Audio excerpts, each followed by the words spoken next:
ఇప్పటి వరకు పాటలు పాడి దేవుని మహిమపరుచుకున్నాం కాబట్టి ఇప్పుడు వాక్య భాగంలోకి వెళ్దాం. ప్రార్థన చేసుకుందాం. పరలోకమందున్న మా కన్న తండ్రి, మీ ఘనమైన ఉన్నతమైన మహోన్నతమైన నామానికి స్తుతులు స్తోత్రాలు చెల్లించుకుంటున్నాం నాయన. తండ్రి, మరో వారం తండ్రి మేము ఇలా సంఘముగా కూడుకుని తండ్రి మిమ్మల్ని ఆరాధించుటకు మీరు ఇచ్చిన సమయాన్ని బట్టి స్తోత్రాలు నాయన. నాయన చెప్తున్న నాకు తండ్రి మీ ఆత్మ సహాయం దయచేయండి నాయన. అలా వినిచున్న ప్రతి ఒక్కరికి తండ్రి వినగలిగే చెవుల్ని, గ్రహించగలిగే మనసును దయచేయండి నాయన. ఆయన ప్రతి ఒక్కరిని మీ పాదాల చెంత పెట్టుకుంటూ ఈ ప్రార్థన మీ ప్రియకుమారుడు మా ప్రియరక్షకుడు అయిన యేసుక్రీస్తు వారి యొక్క మహోన్నతమైన నామ ఈ ప్రార్థన మనవులు సమర్పించుకుంటున్నాం మా కన్న తండ్రి. ఆమేన్. మార్కు సువార్త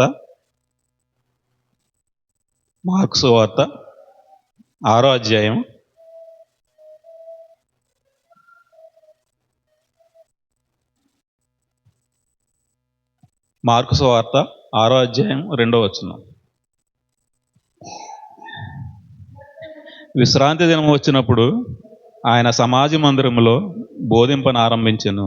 అనేకులు ఆయన బోధ విని ఆశ్చర్యపడి, ఈ సంగతులు ఇతనికి ఎక్కడి నుండి వచ్చెను? ఇతనికి ఇయ్యబడిన ఈ జ్ఞానం ఎట్టిది?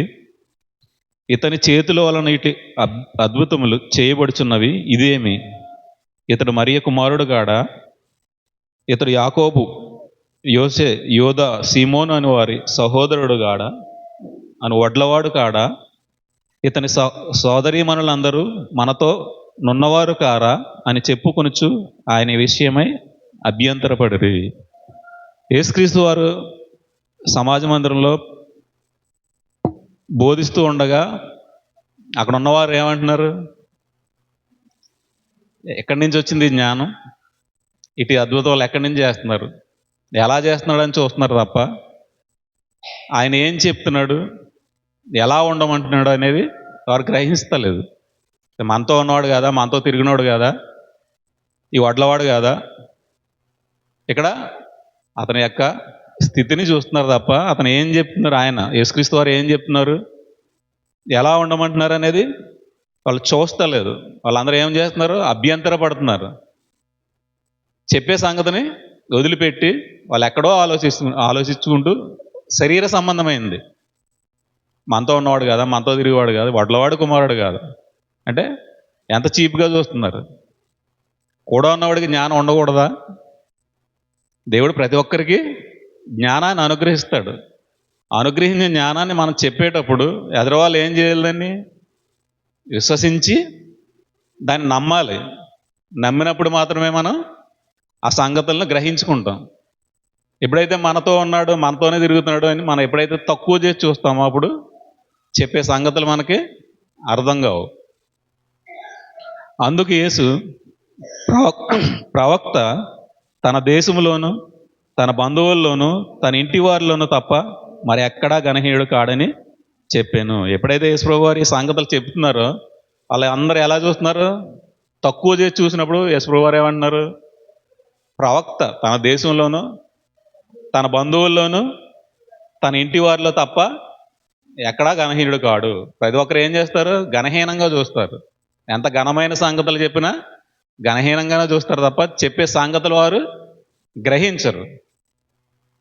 అందువలన కొద్దిమంది రోగుల మీద చేతులుంచి వారిని స్వస్థపరచడం తప్ప మరి ఏ అద్భుతమును ఆయన అక్కడ చేయజాలకపోయాను.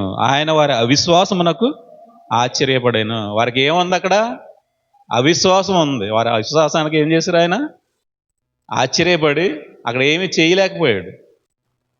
మనకు ఉండకూడదు ఏంటి? అవిశ్వాసం ఉండకూడదు. అవిశ్వాసం వల్ల మనం చెప్పే సంగతులు మనం గ్రహించలేము. అది ఎంత గొప్ప సంగతి అయినా, అది ఎంత ఆత్మ సంబంధమైన సంగతులైనా ప్రతి ఒక్కరు ఏం చేస్తారు? శరీర సంబంధమైన దాన్ని చూసినప్పుడు దాన్ని అభ్యంతరపడి నువ్వు చెప్పేవాళ్ళే మాకు తెలుసు అంటారు. మాతో తిరిగోడు కదా, నీకు ఇంత గొప్ప జ్ఞానం ఎక్కడి నుంచి వచ్చింది? మాకు కూడా తెలుసు అంటారు. తక్కువ చేసి చూసినప్పుడు మనకి ఆ చెప్పే సంగతులు అర్థం కావు.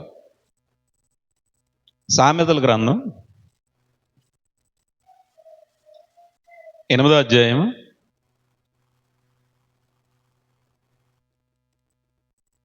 8వ అధ్యాయం 35వ వచనం. నన్ను కనుగొనివాడు జీవము కనుగొను, యెహోవా కటాక్షము వానికి కలుగును. నన్ను ఎవరైతే కనుగొంటారో వారికి జీవం ఉంటుంది. ఎవరైతే కనుగొనడో, కింద 36 వచనం, నన్ను కనుగొనని వాడు తనకే హాని చేసుకొను. నా యందు అసహ్యపడు వారందరూ మరణమును స్నేహించుదురు. ఎవరైతే నన్ను కనుగొనరో వారు ఏం చేస్తారు? తమకు తామే హాని చేసుకుంటారు. ఎవరైతే తన యందు అసహ్యపడతారో వారందరూ ఏం చేస్తారు? మరణాన్ని స్నేహిస్తారు, మరణంలో పడిపోతారు. యేసుప్రభువారి యందు ఎవరైతే అసహ్యపడతారో, ఎవరైతే ఆయన్ని కనుగొనరో వారందరూ ఏమైపోతున్నారు? నాశనానికి జారిపోతున్నారు. మనకి సంగతులు సమాజంలో చెప్తున్నప్పుడు వాళ్ళు గ్రహించలేకపోతే, ఆయన కనుగొనలేకపోతే, చెప్పే సంగతిని వాళ్ళు అసహించుకున్నప్పుడు ఏమైపోతున్నారు? మరణానికి పాలైపోతున్నారు. అదే అధ్యాయం 17వ వచనం, నన్ను ప్రేమించే వారిని నేను ప్రేమించుచున్నాను, నన్ను జాగ్రత్తగా వెతుకువారు నన్ను కనుగొందురు. నన్ను ఎవరైతే ప్రేమిస్తారో నేను వారిని ప్రేమిస్తున్నాను. ఎవరైతే నన్ను జాగ్రత్తగా, ఎవరైతే నన్ను వెతుకుతారో, ఎవరైతే నన్ను కనుగొంటారో వారికి నేను దొరుకుతాను. ఇక్కడ యేసుప్రభువు వారు చెప్పే సంగతుల వారు గ్రహించకుండా, కనుగొనకుండా ఆయన యందు అభ్యంతర పడుతున్నారు.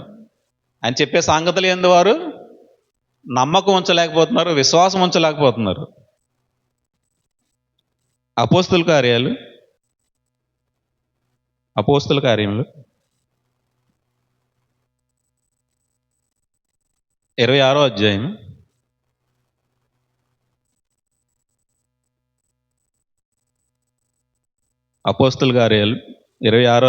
24వ వచనం, అతడు ఇలాగూ సమాధానము చెప్పుకొనిచుండగా పేస్తు, పౌలా, నీవు వెర్రివాడవు, అతి విద్య వలన నీకు వెర్రి పట్టినదని గొప్ప శబ్దముతో చెప్పాను. ఇక్కడ పౌలు గారు తనకు కలిగిన దర్శనాన్ని ఎవరికి చెప్పుకుంటున్నారు? అగ్రిపరాజుకి చెబుతున్నారు. విశ్వాసం చేత పాప క్షమాపణను పరిశుద్ధపరిచిన వాళ్ళలో స్వాస్థ్యమును పొందినట్లు వారి కన్నులు తెరచుటకే నేను నిన్ను వారి వద్దకు పంపేదనని చెప్తున్నారు. 26వ అధ్యాయంలో 18వ వచనంలో ఉంది అది. యేసుప్రభువు వారు పౌలు గారిని ఎందుకు ఎంచుకున్నారు? విశ్వాసము చేత పాప క్షమాపణను పరిశుద్ధపరచబడిన వారిలో స్వాస్థ్యమును పొందునట్లు వారి కన్నులు తెరచుటకే నేను నిన్ను వారి వద్దకు పంపేదనని చెప్పాను. అలాగే 22వ వచనంలో, అయినను నేను దేవుని వలనైనా సహాయం పొంది నేటి వరకు నిలిచి ఉంటిని, క్రీస్తు శ్రమపడి మృతుల పునరుద్ధానం పొందు వారిలో మొదటివాడు అగుడు చేత ఈ ప్రజలకును అన్యజనులకును వెలుగు ప్రచురింపబోవునని ప్రవక్తలను మోసేయు ముందుగా చెప్పినవి కాక మరి ఏమీ చెప్పక అల్పులను గనులకును సాక్ష్యం ఇచ్చుచుంటిని.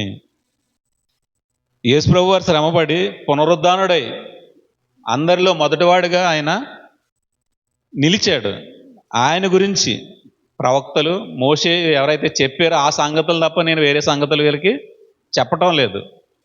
ఈ సంగతులు వీరు విని వీళ్ళకి అభ్యంతరంగా ఉందని ఏదైతే యేసుప్రభువు వారు చెప్పారో ఆ సంగతులు ఏంది వారు విశ్వాసం ఉంచక వ్యతిరేకంగా నన్ను పట్టుకుని వచ్చి ఇక్కడ నిలబెట్టారు. ఆ నిలబెట్టిన సంగతులు నేను మీకు తెలియజేస్తున్నాను అన్నప్పుడు అగ్రిపరాజు కూడా ఏమంటున్నారు? అగ్రిపరాజు పేరు పేస్తు. ఆ పేస్తు ఏమంటున్నారు? పౌలా, నువ్వు వెర్రివాడవు. యేసుప్రభువు వారు చెప్పినప్పుడు ఏమన్నారు? వారు అభ్యంతర పడ్డారు. ఆయన వాక్యాన్ని చెబుతున్నప్పుడు వాళ్ళు అవిశ్వాసం చేత యేసుప్రభువుని చీప్గా చూశారు. నువ్వు మాతో ఉన్నవాడో కాదా, మాతో తిరిగినాడో కాదా అని ఆయన్ని తక్కువ చేశారు. ఇక్కడ పౌలు గారిని ఏమంటున్నారు? ఆత్మ సంబంధమైన సంగతులు చెప్తున్నప్పుడు, పౌలా, నీకు అధిక విద్య వల్ల నువ్వు వెర్రివాడు అయిపోయావు, నీకు వెర్రి పట్టింది. దేవుని సంగతులు మనం చెబుతున్నప్పుడు, సత్యాన్ని చెబుతున్నప్పుడు ప్రతి ఒక్కరికి ఎలా ఉంటాం? మనం వెర్రిగా ఉంటాం, వెర్రితనంగా ఉంటాం. అక్కడ పౌలు గారు ఏమంటున్నారు? అందుకు పౌలు ఇట్లే, నేను మహాఘనత వహించిన పేస్తు, నేను వెర్రివాడను కాను, సత్యమును స్వస్థ బుద్ధియు గల మాటలనే చెప్పుచున్నాను. ఇక్కడ పౌలు గారు ఏం చెప్తున్నారు? సత్యమును స్వస్థ బుద్ధి గల మాటలనే చెప్పుచున్నాను. ఆ ముందు చెప్పిన పైన అంతా ఏంటి? పౌలు గారు ఏం చెప్పారు? సత్యం. సత్యం చెప్తూనే వచ్చారు. ఆ సత్యాన్ని ఏమంటున్నారు వీళ్ళు? ఆనాడున్న యూదులైనా ఇజ్రాయేళ్ళైనా ఈనాడు ఇప్పుడున్న ప్రతి ఒక్కరు కూడా, అన్యజనులు ప్రతి ఒక్కరికి ఎలా ఉంటాం మనం? వెర్రివారిగా ఉంటాం. సత్యాన్ని వారు గ్రహించక ఏమంటున్నారు? వెర్రివారిగా ఉంటాం. పౌలు గారు ఏం చెప్తున్నారు? అప్పుడు పౌలు గారు చెప్పినా ఇప్పుడు మనం చెప్పినా ఏం చెప్తున్నాం? సత్యాన్ని స్వస్థ బుద్ధితో చెప్తున్నాం. స్వస్థ బుద్ధి అంటే ఆరోగ్యకరమైంది. తిమోతి గారికి రాసిన 2వ పత్రిక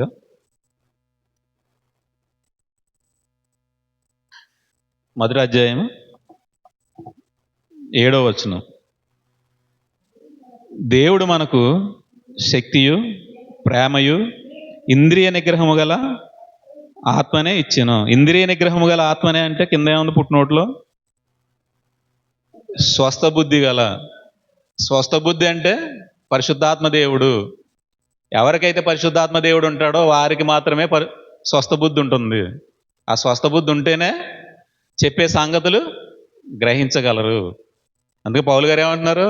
సత్యమును స్వస్థ బుద్ధి గల మాటలు. ఎవరి మాటలు అయ్యి? దేవుని మాటలు. పరిశుద్ధాత్మ దేవుని యొక్క మాటల్ని మాత్రమే నేను చెప్తున్నాను అంటున్నాడు. ఎవరికైనా స్వస్థ బుద్ధి ఉండాలి అంటే ఏం ఉండాలి వారికి?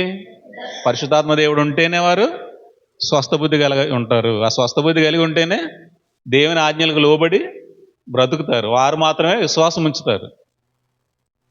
లేకపోతే వారికి ఎలా ఉంటుంది? వెర్రితనముగాను చీపుగాను ఉంటుంది. చెప్పే సంగతులు వారు గ్రహించలేరు.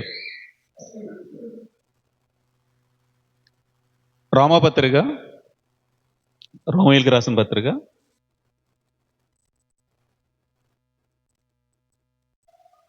4వ అధ్యాయం 20వ వచనం. అవిశ్వాసం వలన దేవుని వాగ్దానము గురించి సందేహింపక. అవిశ్వాసం వలన ఏం చేస్తాం? దేవుని వాగ్దానాన్ని సందేహిస్తాము. మీరు అవిశ్వాసం ఉంటే, మీలో అవిశ్వాసం ఉంటే ఏమైపోద్ది? దేవుడు ఏ సంగతులు చెప్తున్నాడో, మనకి ఏ సంగతులు అయితే వినపడుతున్నాయో దాన్ని గ్రహించలేము. దేవుని మహిమపరిచి అక్కడ ఆయన వాగ్దానం చేసిన దాన్ని నెరవేర్చుటకు సమర్థుడని రూఢిగా విశ్వసించి విశ్వాసం వలన బలం పొందాను. ఇక్కడ అబ్రహాం గారు ఏం చేశారు? అవిశ్వాసం వలన సందేహింపక. అబ్రహాం గారికి ఎటువంటి అవిశ్వాసం లేదు. ఆయన విశ్వాసంతో ఏం చేశారు? దేవుని వాగ్దానము గూర్చి, దేవుడు ఏదైతే వాగ్దానం మనకు చేశారో ఆ వాగ్దానాన్ని నెరవేర్చుటకు ఎవరో దేవుడు సమర్థుడు అని విశ్వసించి ఆ తగిన బలాన్ని పొందాడు. ఎలా పొందారు? 17వ వచనం. తాను విశ్వసించిన దేవుని ఎదుట, అనగా మృతులను సజీవునులుగా చేయువాడును లేని వాటిని ఉన్నట్టుగానే పిలిచివాడునైనా దేవుని ఎదుట అతనికి మన అందరికీ తండ్రి ఉన్నాడు. అబ్రహాం గారు ఎలా నమ్మారు? మృతులను సజీవులుగాను లేని వాటిని ఉన్నట్టుగా పిలిచే దేవుడని ఆయన విశ్వసించి నమ్మాడు. ఆయనకి నిరీక్షణకు ఆధారం లేనప్పుడు నమ్మాడు. ఆయన నిరీక్షణకు ఆధారం లేనప్పుడు నమ్మినప్పుడు ఆయన, మనకు అన్నీ ఉన్నాయి. ఇప్పుడు వాక్యం ఉంది, సత్యం ఉంది, స్వస్థ బుద్ధి గల ఆత్మ మనకు ఉంది. అన్నీ ఉన్నప్పుడు మనం ఏం చేస్తున్నాం? మనకి ఇంకా సందేహమే. మనకు పక్కోటి చెప్పి ఆత్మ సంబంధమైన సంగతులు చెప్పినప్పుడు మనతో ఉన్నవాడు కదా, మనతో తిరిగేవాడు కదా, వీడు చెప్తే నేను వినాలా అంటే పక్కవారు దేవుని మీద ఎంత ఆధారపడే వాళ్ళు చెబుతున్నారు అనేది వారు గ్రహించరు. పక్కనుంటే మనతో కలిసి తిరిగితే చీప్గా ఉంటుంది. చెప్పే సంగతులు గ్రహించరు. ఇక్కడ అబ్రహాం గారికి ఎటువంటి ఆధారం లేదు. నిరీక్షణకు ఆధారం లేనప్పుడు ఆయన ఉన్న వాటిని లేని వాటిని ఉన్నట్టుగా పిలిచేవాడు, మృతుల్ని చనిపోయిన వారిని సజీవులుగా చేయగల శక్తి గల సమర్థుడని ఆయన నమ్మాడు. నమ్మి ఆయన బలం పొందాడు. దేవుని మహింపరిచారు ఆయన. అలా మనం కూడా నమ్మి విశ్వసించి దేవుని మహింపరిచేవారుగా ఉండాలి. ఎంత మాత్రం మనలో అవిశ్వాసం ఉండకూడదు. అవిశ్వాసం వల్ల మనకి ఏమీ దొరకదు. అక్కడ యేసుప్రభు వారు అంటున్నారు, వారి అవిశ్వాసమును బట్టి ఆయన అక్కడ ఏమీ చేయలేకపోయాడు. ఇప్పుడు ఆయన అవిశ్వాసం వల్ల ఏమి చేయలేకపోయి వదిలేశాడు. ఆయన ఇంద్రియ నిగ్రహం గల ఆత్మను మనకి అనుగ్రహించారు. యోహాను సువార్త 16వ అధ్యాయము 13వ వచనం.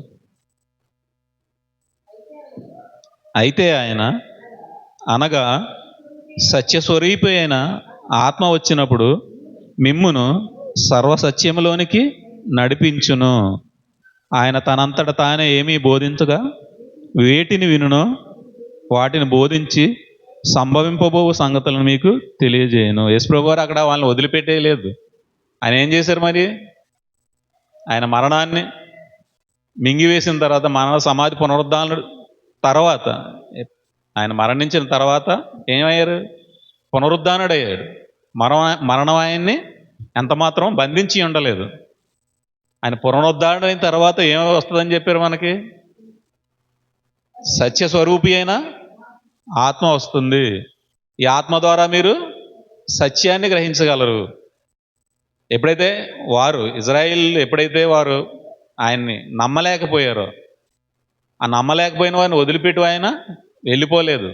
మళ్ళీ వారికి ఆత్మను దయచేసి ఆ సంగతుల వారికి గ్రహింపు శక్తి వచ్చేలాగా మళ్ళీ ప్రవక్తల్ని, అపోస్తుల్ని పంపి వారికి ఆ సంగతులు తెలియజేశారు. ఆ తెలియజేస్తున్నప్పుడు సంగతిని మనం గ్రహించాలి. ఆ సంగతి ఎప్పుడు గ్రహించగలం? ఆత్మ అంతా ఉన్నప్పుడు, స్వస్థ బుద్ధి ఉన్నప్పుడు. స్వస్థ బుద్ధి ఎప్పుడు వస్తుంది?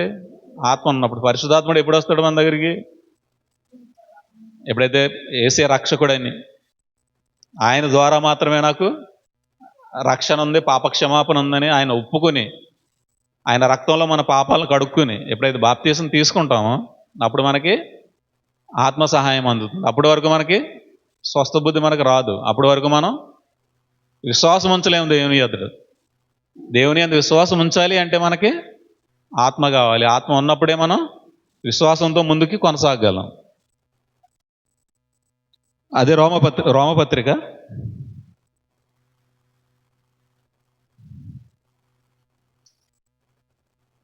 11వ అధ్యాయం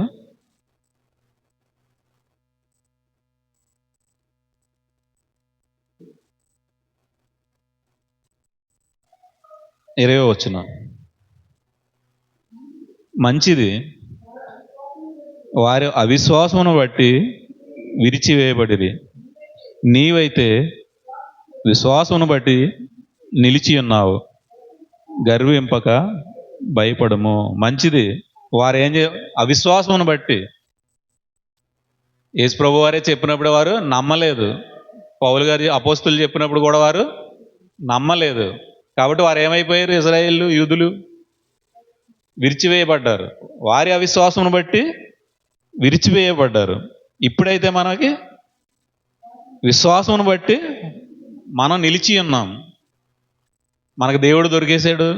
ఇంక నేను దేవుడు నమ్ముకున్న తర్వాత నాకు అన్నీ కలిసి వస్తాయి, నాకు ఇంకెటువంటి భయం లేదు అని అనుకుంటే దేవుడు ఏమంటున్నాడు? గర్వింపక భయపడము. నాకు దేవుడు ఉన్నాడు, నాకు ఎటువంటి ఇబ్బంది లేదని నీకు ఇష్టానుసారంగా బ్రతికితే ఆశీర్వాదాలు వచ్చిన తర్వాత, దేవుడు ఆశీర్వదించిన తర్వాత నువ్వేం చేయాలి? నీకేం వస్తుంది? అప్పుడు గర్వం వస్తుంది. గర్వం వచ్చినప్పుడు ఏమంటున్నాడు దేవుడు? గర్వింపక భయపడుము. దేవుడు స్వాభావికమైన కొమ్మలను విడిచిపెట్టని ఎడల నిన్నును విడిచిపెట్టడు. కాబట్టి దేవుని అనుగ్రహము కాఠిన్యమును, అనగా పడిపోయిన వారి మీద కాఠిన్యమును, నీవు అనుగ్రహ ప్రాప్తుడై నిలిచి ఉన్న ఎడల నీ మీద ఉన్న దేవుని అనుగ్రహము చూడుము. అట్లు నేను వదిలిన ఎడల నీవును నరికివేయబడదు. కాబట్టి దేవుడు ఏమన్నాడు? స్వాభావికమైన కొమ్మల్నే నరికివేసి పక్కన పెట్టినప్పుడు మనం ఎలాంటి వారు? ఆ కింద ఉంటుంది. ఎట్లనగా 24వ వచనం, ఎట్లనగా నీవు స్వాభావికమైన అడవి ఒలీవ చెట్టు నుండి కోయబడి స్వభావ విరుద్ధముగా మంచి ఒలీవ చెట్టున అంటుకట్టబడిన ఎడల స్వాభావికమైన కొమ్మలకు వారు మరి నిశ్చయముగా తమ సొంత ఒలీవ చెట్టును అంటుకట్టబడరా? అంటే మనం ఎలాంటి వారు? స్వభావానికి విరుద్ధమైన వారు, అన్యులు. మనం అన్యజనులు అయి ఉన్నప్పుడు దేవుడు ఏం చేశారు? మనల్ని ప్రేమించి తనలో అంటుకట్టుకున్నారు. అంటుకట్టుకున్నప్పుడు మనం ఏం చేయాలి? దేవుడు చెప్పినట్టు విని ఆయన ఆజ్ఞలు పాటించి చెప్పినట్టు చేస్తేనే ఆయన మనల్ని నిలబెడతారు. ఇజ్రాయెల్ వినలేదు కాబట్టి ఏం చేశారు? వారిని విరిచేసి పక్కన పెట్టారు. సొంత స్వభావ సిద్ధమైన వారిని విరిచి పక్కన పెట్టినప్పుడు అడవి ఒలివ చెట్లు అంటే ఎందుకు పనికిరాడిన వాటిని తెచ్చి ఆయన పనికొచ్చే వాటిగా తయారు చేసి నిలబెట్టినప్పుడు మనకు గర్వం వస్తే, నేను కాబట్టి, నన్ను కాబట్టి దేవుడు ఎన్నుకున్నాడు, నాకు కాబట్టి ఇచ్చాడని మరి నీకు గర్వం వస్తే భయపడు. వాటినే తీసి పక్కన పెట్టేశాడు. నువ్వు లెక్క కాదు. ఇక్కడ దేవుడు ఎవరినైనా ఏం చేస్తారు? 22వ వచనం, కాబట్టి దేవుని యొక్క అనుగ్రహం ఉంటుంది, కాఠిన్యం ఉంటుంది. దేవుడు ప్రతి ఒక్కరి ఎడల ఏం చెప్తాడు? ఆయన మాట విన్నవారి ఎడల అనుగ్రహం చూపుతారు, మాట వినకపోతే కాఠిన్యం చూపుతారు. అనగా పడిపోయిన వారి మీద కాఠిన్యము. ఎవరైతే పడిపోతారో, దేవుని మాట వినకుండా తమ ఇష్టం వచ్చినట్టు అవిశ్వాసంలో ఉంటారో వాళ్ళ మీద కాఠిన్యమును. నీవు అనుగ్రహ ప్రాప్తుడివై నిలిచి అన్నాడా ఎడలా? అంటే దేవుని యొక్క అనుగ్రహం మనం పొందుకున్నప్పుడు, దేవుని యొక్క అనుగ్రహం ప్రాప్తం మనకు ఉన్నప్పుడు ఆయన అనుగ్రహాన్ని చూడమంటున్నాడు. ఒకవేళ చూడకపోతే, ఆయన మన మీద ఉంచిన అనుగ్రహాన్ని మనం చూడలేకపోతే మనం కూడా నరికి వేయబడతాము. ఇప్పుడు ఇజ్రాయెల్ని ఎందుకు పక్కన పెట్టారు దేవుడు? 25వ వచనం, సహోదరులారా, మీ దృష్టికి మీరే బుద్ధిమంతులమని అనుకొనుకున్నట్లు ఈ మర్మం మీరు తెలుసుకొనగోరుచున్నాను. అదేమనగా అన్యజనులు ప్రవేశము సంపూర్ణమగు వరకు ఇజ్రాయేలునకు కఠిన మనసు కొంత మట్టుకు కలిగెను. అన్యజనులైన మనల్ని దేవుడు తనలోనికి తీసుకుని తన కుమారులుగా మనల్ని నిలబెట్టడానికి ఇజ్రాయేల్కి ఏం చేశాడు? కొంత మట్టుకు కఠిన మనసు కలగజేశాడు. వాళ్ళ కఠిన మనసు కలగజేశాడు కాబట్టి మనకు అనుగ్రహం దొరికింది. అదే వారు నమ్ముకుంటే ఇంకా గొప్ప ఐశ్వర్యం మనకుంది. ఇప్పుడు ప్రతి ఒక్కరు అంటున్నారు, సొంత ప్రజలే అక్కడ నమ్ముకోలేదు, ఇక్కడికి వచ్చి మీరు మాకేం చెప్తారు? సొంత ప్రజలను ఎందుకు పక్కన పెట్టాడు? మనకు ఆ భాగ్యాన్ని ఇవ్వడానికి. వాళ్ళకే ఆ భాగ్యం ఇస్తే మనకి భాగ్యం దొరకదు, మనకి పరలోకం ఉండదు. ఇప్పుడు చాలామంది అదే అంటున్నారు, అక్కడే దిక్కులేదు, ఇక్కడే నమ్ముకుంటు, ఇక్కడికి వచ్చి ఏం చెప్తారు మీరు అని. అన్యజనులైన మనల్ని రక్షించడానికి వాళ్ళని పక్కన పెట్టాడు ప్రస్తుతం. కాబట్టి మనకి ఆ భాగ్యం దొరికింది. లేదంటే మనకి గొప్ప భాగ్యం, వారు నమ్ముకుంటే ఇంకా గొప్ప భాగ్యం దొరికిను. కాకపోతే ఇప్పుడు వాళ్ళ పక్కన ఎందుకు పెట్టాడు, వాళ్ళు ఎందుకు నమ్ముకోలేదని మనం చూస్తే, మనల్ని చేరదీయడానికి టెంపరీ వాళ్ళని పక్కన పెట్టాడు. వారి అవిశ్వాసం వల్ల అనుజనుల్ని తన పిల్లలుగా చేర్చుకొనడానికి ఆయన కొంతవరకు వాళ్ళని పక్కన పెట్టాడు. ఈ పక్కన పెట్టినప్పుడు మనం గర్వించక, ఎప్పుడైతే మనకు వాళ్ళకి లేని అవకాశం మనకు వచ్చింది, మేము కాబట్టి నమ్మేసుకుని మేము గొప్ప వాళ్ళు అయిపోయాం దేవునిలో, మేము కాబట్టి గొప్పగా నడుస్తున్నాం అని ఎప్పుడైతే మీరు గర్విస్తారో, స్వభావ సిద్ధమైన కొమ్మల్నే పక్క పెట్టి తీసివేసి కాల్చేసినప్పుడు మీరు మాత్రం గర్వించొద్దు, మిమ్మల్ని కూడా పక్కన పెట్టే శక్తి గలవాడు. 24వ వచనం, ఎట్లనగా నీవు స్వాభావికమైన అడవి ఒలివ చెట్ల నుండి కోయబడి స్వభావ విరుద్ధంగా మంచి ఒలివ చెట్లను అంటుకట్టబడిన ఎడల స్వాభావికమైన కొమ్మలకు వారు మరి నిశ్చయముగా సొంత ఒలివ చెట్టును అంటుకట్టబడరా?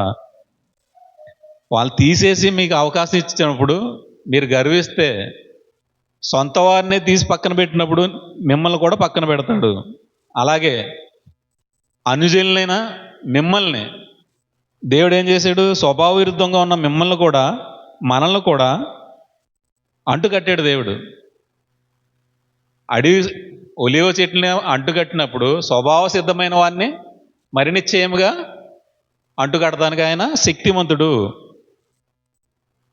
అంటే స్వభావ విరుద్ధమైన దాన్నే అంటుకట్టడానికి సమర్థుడైనప్పుడు సొంత వాటిని వదిలిపెడతాడా? వదిలిపెట్టడు. వాళ్ళని వదిలిపెట్టాడు అంటే మనకి అవకాశం ఇవ్వడానికి వాళ్ళని వదిలిపెట్టాడు. కాబట్టి మనం గర్వపడకూడదు.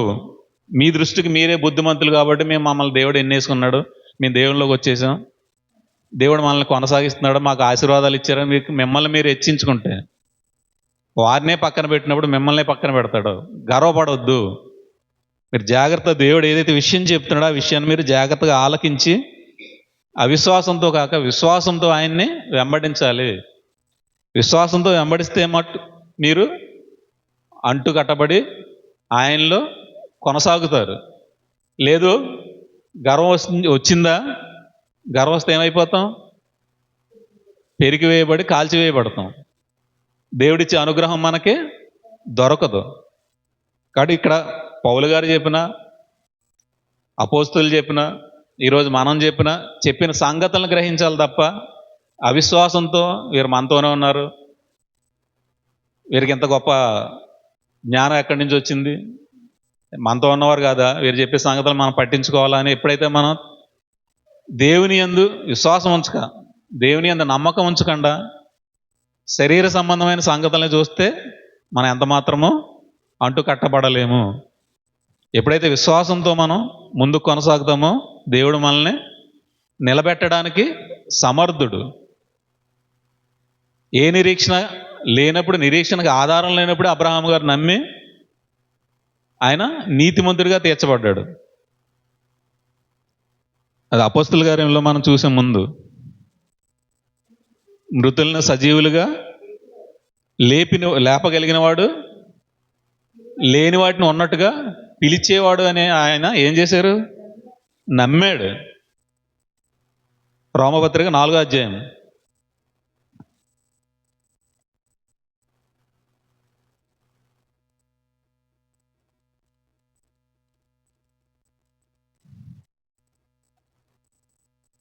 అందుచేత అది అతనికి నీతిగా ఎంచబడెను. ఆయన నీతిమంతుడిగా ఎలా తీర్చబడ్డాడు? నమ్మటం వల్ల. మృతులను సజీవులుగాను లేని వాటిని ఉన్నట్టుగా పిలిచే శక్తిమంతుడైన దేవుడు, ఆయన ఏదైనా చేయగల శక్తిమంతుడైన ఆయన నమ్మాడు. ఇప్పుడు మనం ఎవరు నమ్మాలి? యేసుక్రీస్తు వారిని నమ్మాలి. ఆ నమ్మినప్పుడు మాత్రమే మనకి నీతిమంతులుగా తీర్చబడతాం. కాబట్టి ప్రతి ఒక్కరూ విశ్వాసంతో ముందుకు కొనసాగాలి, కానీ అవిశ్వాసంతో వెళ్తే ఎంత మాత్రం మనం రక్షింపబడలేము. 24వ వచనం, 4వ అధ్యాయం 24వ వచనంలో మన ప్రభు అయిన యేసును మృతులలో నుండి లేపిన వాని యందు విశ్వాసం ఉంచిన మనకును ఎంచబడునని మన నిమిత్తం కూడా వ్రాయబడినది.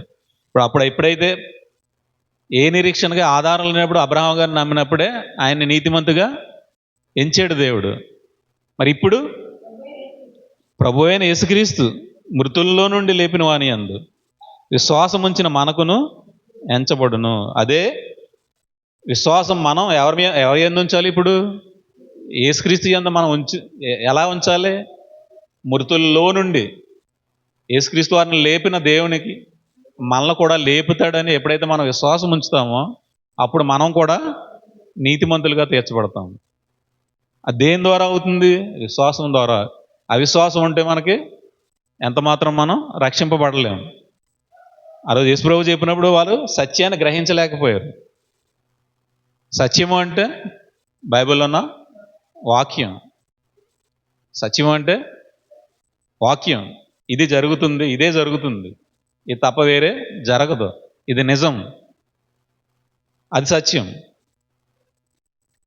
సత్యాన్ని స్థాపించడానికి ఎవరు వచ్చారు? యేసుప్రభు వారు వచ్చారు. నేను సత్యాన్ని స్థాపించడం, నేను పుట్టాను అంటున్నారు ఆయన. నేను పుట్టి తిని సత్యమును యోహాను సువార్త 18వ అధ్యాయంలో ఉంటుంది. యోహాను సువార్త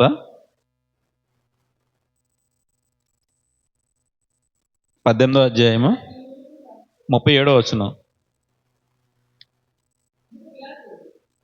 అందుకు పిలాతు, నీవు రాజువా?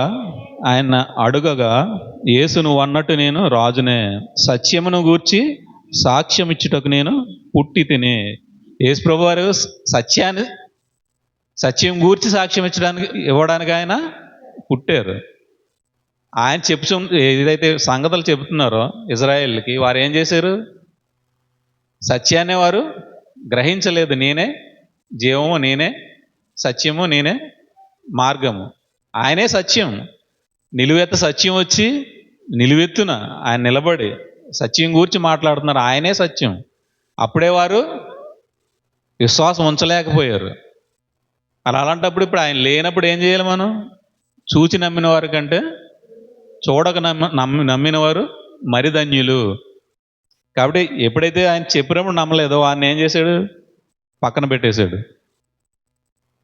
మనం గ్రహించి ఏదైతే సత్యవాక్యాన్ని మనకు బోధిస్తున్నప్పుడు ఆ వాక్యాన్ని చూడాలి తప్ప శరీర సంబంధమైన వాటిని మనం ఎంత మాత్రం చూడకూడదు. పక్క వాళ్ళు వీళ్ళు అలాంటి వారా, ఇలాంటి వారా? ఇక్కడ ఏమన్నారు? యేసుప్రభుని వడ్లవాడు కాదా అంటే ఆయన యొక్క వృత్తిని బయటికి తీస్తున్నారు. చెప్పేవాడు ఏ వృత్తిలో ఉన్నాడు, ఎవరా అనే సంగతి మనకి అవసరం లేదు. మనం గ్రహించవలసింది, మన విశ్వాసం ఉంచవలసింది ప్రభు అయిన యేసుక్రీస్తు వారి యందు. ఆయన మాత్రమే మనకి రక్షణ కలుగజేస్తారు. ఆయన మాత్రం మనకి నిత్యజీవాన్ని ఇస్తారు. ఎవరైతే చనిపోయి తిరిగి పునరుద్ధానుడయ్యారో వారు మాత్రమే మనల్ని తిరిగి లేపగల శక్తిమంతుడు అవుతారు. ఎవరైతే చనిపోయారో వారు మనల్ని ఎంత మాత్రము లేపలేరు. ఎవరైతే తిరిగి లేచారో, తిరిగి లేపడానికి శక్తిమంతుడు ఎవరో వారి యందు విశ్వాసం ఉంచినప్పుడు మనం తిరిగి లేపబడతాం. మృతుల్ని, సజీవుల్ని ఇద్దరిని ఆయన పాలించగలడు. మనం ఎవరి యందు విశ్వాసం ఉంచాలి? దేవుని యందు విశ్వాసం ఉంచినప్పుడు మాత్రం మనం నిత్య జీవంలోకి వెళ్తాం. ఎవరైతే ఆయన యందు నమ్మకం ఉంచరో వారు ఎక్కడికి వెళ్ళిపోతారు? నిత్య నాశనానికి వెళ్ళిపోతారు. కాబట్టి మృతుల్ని సజీవులుగా చేయగలవాడు, లేని వాటిని ఉన్నట్టుగా పిలిచివాడునైనా దేవుని వైపు మనం చూసినప్పుడు మాత్రమే మనల్ని దేవుడు నిత్య జీవంలోకి తీసుకెళ్తాడు. ఎంత మాత్రం మనం అవిశ్వాసంలో ఉండకూడదు. అవిశ్వాసంలో ఉన్నామా మనం రక్షింపబడలేము. కాబట్టి నిత్య జీవనం ఎవరిస్తారో వాళ్ళని మాత్రమే మనం నమ్మాలి. అక్కడ చెప్పేవారిని బట్టి మనం చూడకూడదు. ఎవరు చెప్పినా అది దేవుని వాక్యమే. స్వస్థ బుద్ధిని, సత్యము మనం చూడాలి. స్వస్థ బుద్ధి ఎప్పుడు వస్తుంది? పరిశుద్ధాత్మ దేవుడు మనతో ఉన్నప్పుడు. అప్పుడు మాత్రమే మనం చెప్పే సంగతులను గ్రహించగలం. ఎప్పుడైతే లోక సంబంధమైన సంగతుల్లో మనం ఉండిపోతామో అప్పుడు ఆత్మ మనకి సహాయం చేయలేదు. పక్కోడు అలాగా, ఈడు అలాగా, వారు అలాగా అని ఎప్పుడైతే మనం పక్క వాళ్ళని చూసుకుంటున్నామో, లోక సంబంధమైన సంగతులను మనం మాట్లాడుకుంటున్నామో, లోకాన్ని చూస్తున్నామో, అప్పుడు మనకి స్వస్థ బుద్ధి ఉండదు. ఆత్మ మన దగ్గర ఉండదు. ఎప్పుడైతే వీటన్నిటిని వదిలిపెట్టి సంబంధమైన సంగతులు మనం గ్రహించడానికి వాటి యందు మనం మనసు ఉంచుతామో అప్పుడు ఆత్మ మన దగ్గర ఉంటుంది. ఇక్కడ పౌలు గారు ఏమంటున్నారు? సత్యమును కూర్చుని, స్వస్థ బుద్ధిని కూర్చుని మాట్లాడుతున్నాను. ఇక్కడ నేను చెప్పే సంగతులన్నీ ఏంటి? ఆత్మ సంబంధమైనవి. ఇక్కడ ఆత్మ సంబంధమైన సంగతులు చెప్తున్నప్పుడు పౌలు గారు ఇక్కడ చూసేవారికి ఎలా ఉంది? వెర్రితనంగా ఉంది. ఆ రోజు యేసుప్రభువు చెప్పినా, అపోస్తులు చెప్పినా, ఈరోజు మనం చెప్పినా అన్యులకు ఎలా ఉంటుంది? వెర్రితనంగానే ఉంటుంది. వాళ్ళు వెర్రివారు అన్నారు కానీ మనం ఎంత మాత్రం అడుగు వేయకూడదు. వెనకడుగు వేసామా ఆత్మ మనకి సహాయం చేయదు. పరిశుద్ధాత్మ దేవుడు మనతో ఉండాలి అంటే మన విశ్వాసం ఉంచాలి. ఆ విశ్వాసం ద్వారా మాత్రమే మనం ముందు కొనసాగలం. కాబట్టి ప్రతి ఒక్కరూ దేవుని యందు నమ్మకం ఉంచి విశ్వాసంతో ముందుకు కొనసాగితే మనకు నిత్య జీవము దేవుడు అనుగ్రహిస్తాడు. ఆయన యందు నమ్మకం ఉంచినప్పుడు మనం బలం పొందగలము. లేదంటే మనం నరికివేయబడతాం. స్వభావ సిద్ధమైన వాటిని ఆయన తీసేస్తే స్వభావ సిద్ధం కాని వారి మనం అన్యజనులమైన మనని ఎంత మాత్రం ఆయన ఉపేక్షించడు. ప్రతి ఒక్కరు విశ్వాసంతో ముందుకు కొనసాగాలి. విశ్వాసం ఉన్నప్పుడే మనం దేవుని యందు నిలవబడగలం. లేకపోతే మనం ఎంత మాత్రం ఆయన యందు మనం నిలిచి ఉండలేము. ఆయన అనుగ్రహం మనం పొందాలి తప్ప ఆయన కాఠిన్యం పొందామంటే మనం నాశనానికి వెళ్ళిపోతాం. కాబట్టి ప్రతి ఒక్కరు ఈ మాటలు మీ మనసులో ఉంచుకుని ఆ విధంగా ప్రవర్తిస్తారని కోరుకుంటూ ఈ నా మాటలు ముగిస్తున్నాను. ప్రార్థన చేసుకుందాం. పరలోకమందున్న మా కన్న తండ్రి, మీ ఘనమైన ఉన్నతమైన మహోన్నతమైన నామానికి స్తుతులు స్తోత్రాలు చెల్లించుకుంటున్నాను. ఆయన విన్న వాక్యాన్ని తండ్రి ప్రతి ఒక్కరు హృదయాల్లో తండ్రి ఫలింపజేయండి, సహాయం చేయండి. నాయన కృప చూపండి. నాయన తండ్రి ఎంత మాత్రము అవిశ్వాసంగా ఉండక తండ్రి విశ్వాసము కలిగి తండ్రి నిత్య జీవానికి వారసులు ఒకటి తండ్రి మీ ఆత్మ సహాయాన్ని మాకు దయచేయమని యేసుక్రీస్తు వారి యొక్క మహోన్నతమైన నామాన ఈ ప్రార్థన మనలో సమర్పించుకుందాం మా కన్న తండ్రి. ఆమేన్. అందరికీ వందనాలు.